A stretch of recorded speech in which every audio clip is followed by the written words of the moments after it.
Alright, here are a couple more functions where we're going to try to figure out if they're inverses or not. And like the other video, keep in mind that inverse functions undo each other. So if I put something in as x into one of the functions and I take that result and put that into the other function, the effects should all be undone and I should get just the x back out again.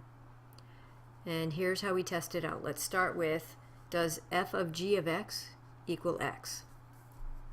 So I'm going to take f of x, and that's equal to 3x plus 8. And then I will calculate f of g of x. So for everywhere I see an x, I'm going to put in g of x, and that would be 3 times x minus 8 over 3. And bring down the plus 8. And that gives me, 3's cancel out, x minus 8 plus 8. And that equals x. So that one worked out fine. And then we want to see g of f of x. Does that equal x? Start with g of x, which is x minus 8 over 3. And then we want g of f of x. So everywhere I see an x, I'm going to put f of x instead, which would be 3x plus 8.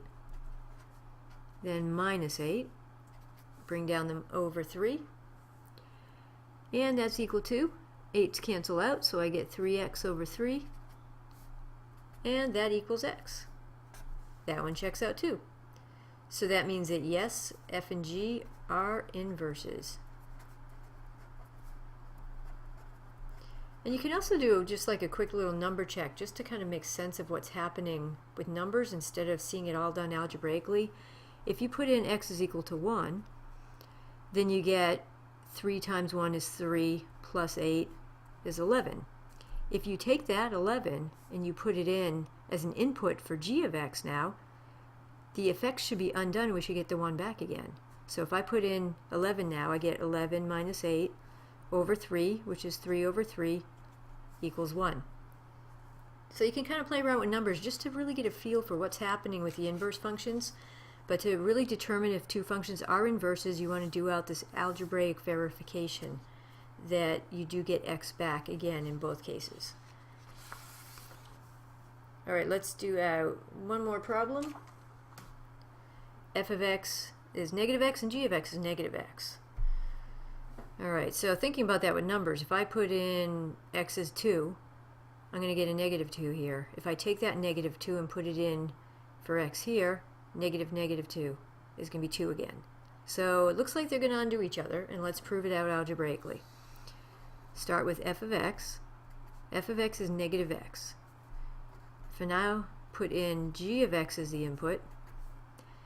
F of g of x is equal to, and I keep the negative, bring down the negative sign, replace x by whatever g of x is. G of x is negative x. And that gives me negative negative is plus x. So that one worked out. And the other one, we start with g of x instead. G of x is negative x. And we want to find out what happens when we put f of x as the input.